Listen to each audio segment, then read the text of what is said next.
Bien. Les amis, bonsoir. J'espère que vous vous portez très bien. Les amis, ce soir, nous allons reprendre une formation. Ça sera une toute petite formation que nous allons répondre ensemble avec vous. Ok? Alors, pourquoi je me suis dit, je me suis permis de refaire cette partie? C'est justement par rapport aux questions que je reçois plusieurs fois en fait. J'ai reçu pas mal de questions par rapport à ces sujets. Alors, je me suis dit, c'est comme si que la vidéo que j'avais postée, la matière ou la leçon n'était pas bien assimilée. Alors, raison pour laquelle je me suis dit, c'est pas grave. Étant donné que nous sommes appelés pour ça, eh ben, pour moi, j'estime que c'est important pour moi de reprendre d'abord cette partie. Donc, là, je viens du boulot. Je suis tellement fatigué, épuisé. Mais je n'ai pas de choix, en tout cas, je vais travailler avec vous rapidement quant à ça. Alors, la formation que nous allons faire tout à l'heure, là, ce soir, donc, c'est justement, nous allons voir ensemble avec vous comment faire l'assimilation. Et non seulement faire l'assimilation, mais comment maintenant vous serez à mesure de ressortir la facette la plus exposée.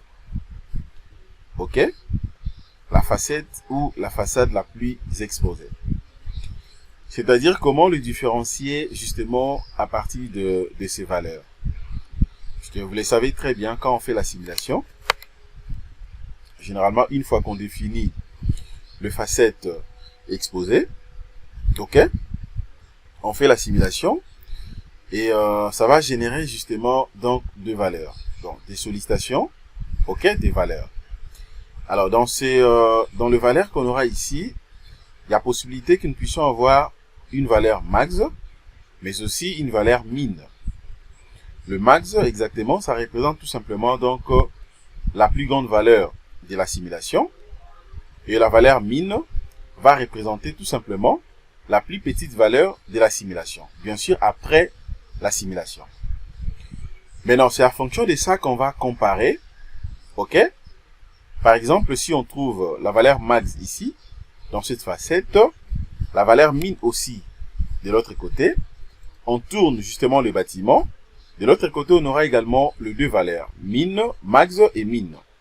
Alors, maintenant, à notre niveau, nous sommes obligés au moins de comparer les deux valeurs. Je vais comparer la valeur max ici, ok, avec la valeur max que j'aurai dans l'autre facette, ok, quelle est la plus grande valeur entre les deux. Et puis, je peux également comparer la valeur min que j'aurai ici, dans cette facette. Et puis, de l'autre côté, quelle est la plus grande valeur. C'est seulement après avoir comparé donc les deux valeurs que je pourrais soit conclure entre les deux facettes. La facette la plus exposée, c'est soit cette facette ou bien l'autre facette ici. Je crois que je me fais comprendre.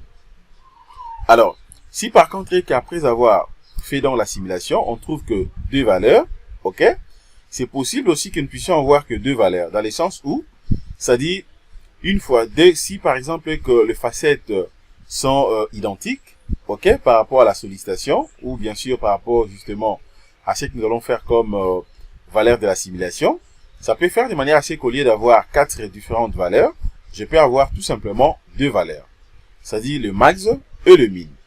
Et bien, à ce moment-là, je peux directement conclure que les deux facettes reçoivent tout simplement une même sollicitation en termes de l'assimilation. Ok? Alors, pour faire simple, je sais que peut-être vous n'avez pas très bien compris ce que je viens de dire. Alors, nous allons passer directement à l'application. Comme ça, après juste l'application, vous aurez quand même une idée claire, afin de comprendre ce que je suis en train de dire. Ok? Alors, si vous êtes prêts, les amis, suivez-moi juste après ce générique.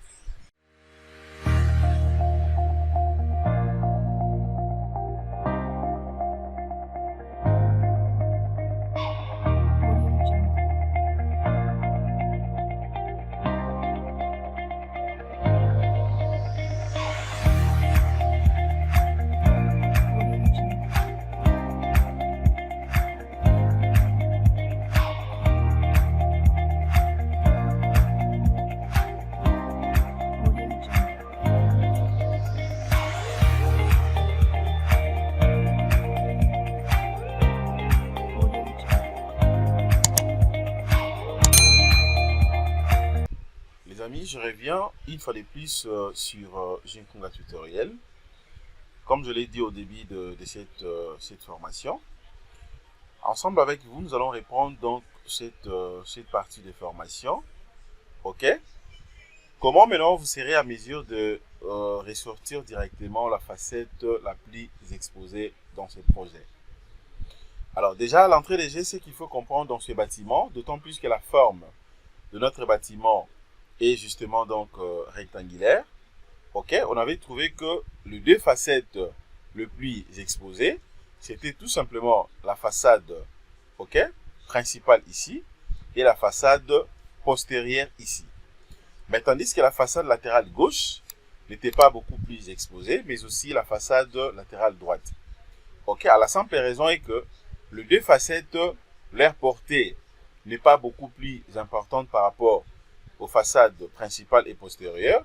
Donc, quand le vent souffle dans cette direction, l'inertie des bâtiments étant renforcée, le bâtiment n'aura pas tendance de basculer vers de l'autre côté facilement. Ok, vice versa. Raison pour laquelle les deux facettes les plus exposées, on avait identifié, c'était que la façade ou la facette principale est postérieure. Alors, qu'à cela détienne maintenant, ici, nous allons faire la simulation. Nous voulons également ressortir entre les deux facettes exposées, quelle est maintenant la facette la plus exposée entre les deux. Ok? Pour les différencier, justement, nous allons donc faire recours aux valeurs de la simulation. Ok? Donc, présentement, là, ça sera un peu compliqué pour vous. Ok? Vous n'aurez pas donc ces valeurs. Mais nous allons d'abord faire la simulation et ensuite, nous allons comparer maintenant les valeurs ensemble avec moi. Alors, sans plus tarder, je vais d'abord commencer avec la simulation. C'est comme je vous avais déjà donc montré. Si je vais par exemple faire la simulation, d'autant plus que moi je vais exposer. Ok, ça dépend de la méthode dont vous voulez appliquer. Ici, moi je vais exposer d'abord mes colonnes. Ok, pourquoi je vais exposer les colonnes? C'est comme vous le savez très bien. Les colonnes étant que ce sont des éléments porteurs de la structure. Ok. Alors, j'aimerais beaucoup plus que les colonnes soient bien dimensionnées. Donc, je vais d'abord exposer mes colonnes. Alors, pour ce faire, je suis censé de faire ceci. Premièrement, je peux soit d'abord identifier toutes mes colonnes. Alors, pour ce faire, c'est simple. Je peux soit utiliser tout simplement ce tableau. Justement, donc, c'est la sélection spéciale. Je viens à partir d'ici. Je vais chercher d'abord, je cherche rapidement donc la colonne. Je viens là, je prends donc barre. Ok. Je viens ici de l'autre côté, je vais chercher la colonne. Je prends donc ça. C'est ma section de la colonne. Et puis je clique sur l'option sélectionner. Regardez, vous allez voir que toutes les colonnes seront donc sélectionnées. Je dois me rassurer au moins que c'est sélectionné. Voilà, c'est génial. Et puis de deux, je vais maintenant copier tout simplement les numéros de mes colonnes. Je fais CTRL-C. Ok. Alors, maintenant, je viens ici. Ok, je clique sur chargement. Je descends sur la simulation. Déjà, je vous avais montré la différence qui existerait entre le fait d'appliquer le fait du vent normalement, mais aussi le fait de faire la simulation. Ok, pour en savoir plus, je vous prierai justement de jeter un coup d'œil sur la chaîne YouTube. Vous allez voir donc la vidéo que j'ai postée là-dessus par rapport à ce dont je viens de parler. Je clique sur générer, ou génération de charge. Bien sûr, par rapport à la simulation, je vais patienter. Regardez, soyez très attentifs. Vous allez voir que c'est pas compliqué. Ok. Voilà. Et voilà maintenant ce que je viens d'obtenir jusque là. Alors je peux même séparer tout simplement les fenêtres. Je vais séparer les fenêtres pour que ça soit beaucoup plus clair. Ok, comme ça ici, vous aurez au moins la possibilité de voir ça très bien. Comment est-ce que les bâtiments, ok. Nous allons donc faire justement la simulation du vent. Ok, de l'autre côté, vous avez donc cette cage. Ok, ça nous donne tout simplement l'aperçu de bien comprendre ce que nous allons faire. Alors, étant donné que cela est sélectionné, je suis obligé maintenant de visualiser rapidement l'observateur à partir d'ici. Ça, c'est la facette. Ok, les deux facettes exposées. Alors, ce que je fais maintenant, c'est quoi? Comprenez seulement que la procédure que moi je suis en train d'appliquer ici, je vais justement ressortir directement la facette la plus exposée. Ok? La facette la plus exposée. C'est-à-dire quoi? Une fois, déjà, je vous ai très bien dit que les deux facettes exposées dans ces projets, c'est tout simplement la façade principale et la façade postérieure. Mais qu'à cela détienne, je vais faire maintenant la simulation afin de me rassurer entre les deux facettes, quelle est la facette la plus exposée. Ok? Ça me donne quand même une idée pendant le dimensionnement. Je saurai au moins que quelle est la zone beaucoup plus à craindre pour avoir plus de précision dans les dimensionnements. Ou carrément pendant que je vais faire soit la combinaison. Voilà, je crois que là déjà c'est bon. Maintenant, ce que je suis obligé de faire c'est quoi? Étant donné que j'ai scindé en fait la fenêtre en deux, ok?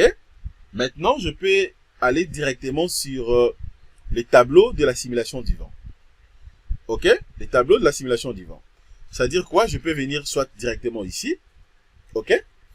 Je peux venir directement ici. Mais je réponds. Peut-être vous allez regarder ici, vous n'allez pas voir le numéro justement des poteaux ou des colonnes que j'avais sélectionnées. Comprenez que j'ai déjà tous mes numéros, dont les numéros des colonnes ont été sélectionnés bien avant, puisque j'avais fait donc disons comment, j'avais sélectionné ça en travers justement l'option CTRL C, comme vous le savez. Ok, c'est déjà donc gardé quelque part. Alors, maintenant, qu'est-ce que je fais maintenant? Et maintenant, c'est que je vais faire ici. D'abord, par rapport à la disposition, ça, je vais enlever. Je vais appliquer ça tout simplement suivant donc les deux facettes. Donc, regardez les directions que moi, je vais prendre ici.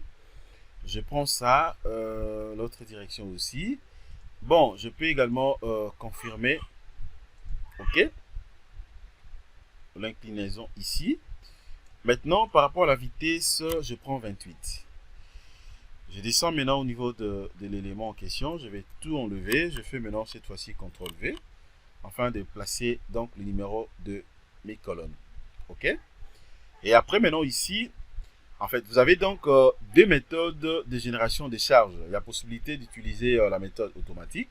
OK? C'est-à-dire que vous allez générer tout simplement les charges lorsque la variation de pression donc sera inférieure tout simplement à 0,50%. Mais aussi il y a la méthode manuelle. Mais moi, je prends automatique. Voilà, c'est déjà bon pour moi. Alors, je peux aller au niveau des profilés du vent. Ok, côté profilé des vents ici, vous allez voir que j'ai la possibilité de faire varier en fait la pression, ok, à ce niveau. Bon, à ce qui me concerne par rapport à ce que je suis en train de faire, je n'en ai pas besoin. Et bon, je viens là, je vais maintenant démarrer la simulation. Observons, voyons voir ce que ça va donner. Voilà, observons le projet des bâtiments. Je démarre donc la simulation.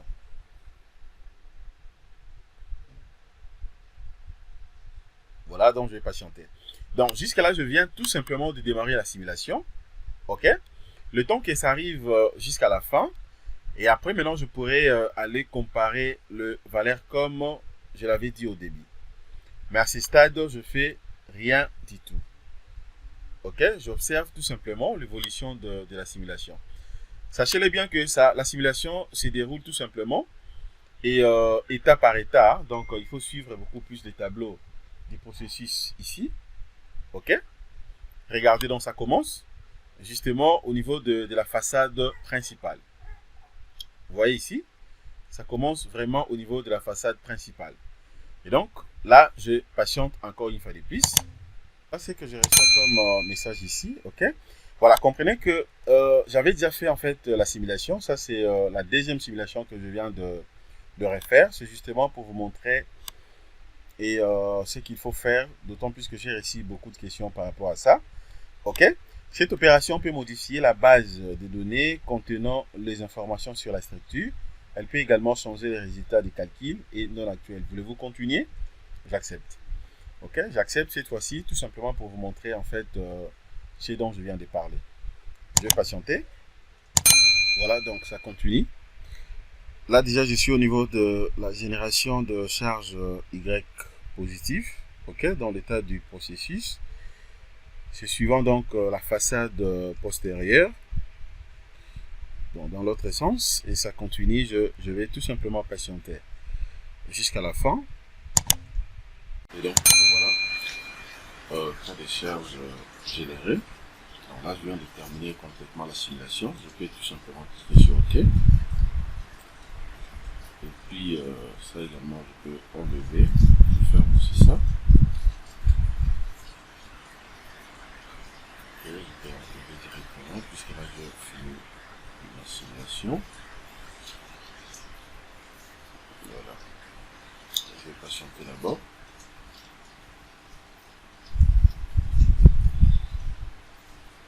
Donc c'est ça en fait la procédure, c'est que vous allez faire. Alors une fois terminé la simulation, maintenant je vais vérifier rapidement tout ce que j'avais choisi comme direction de la simulation. Voilà, et tant que ça tourne, je vais patienter.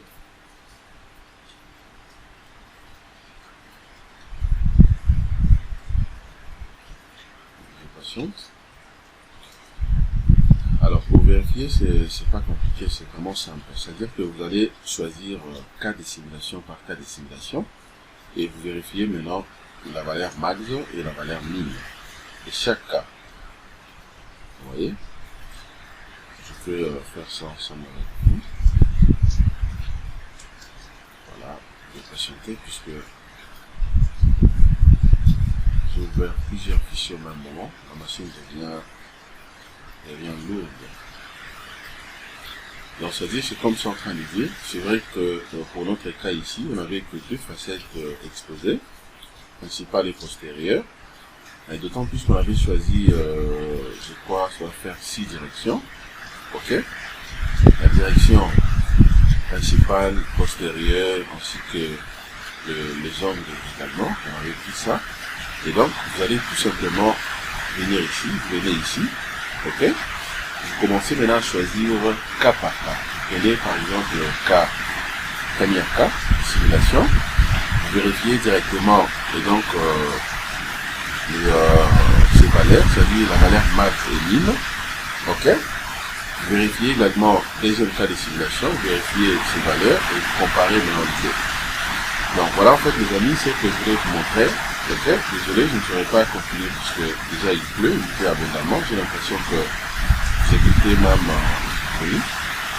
Sinon alors j'allais patienter et puis continuer jusqu'à la fin, mais il pleut abondamment, donc c'est un peu compliqué pour moi d'achever cette formation. Mais qu'à cela détient, nous sommes arrivés déjà à la fin. Donc, ce qu'il faut faire chez Maxi Stade, vous fermez donc tous les éléments, comme je viens de faire ici. Voilà, et après maintenant, vous allez venir ici, choisissez cas par cas et vous vérifiez directement le valeur. Voilà, merci les amis. Merci de votre disponibilité. Passez une excellente soirée. Au revoir.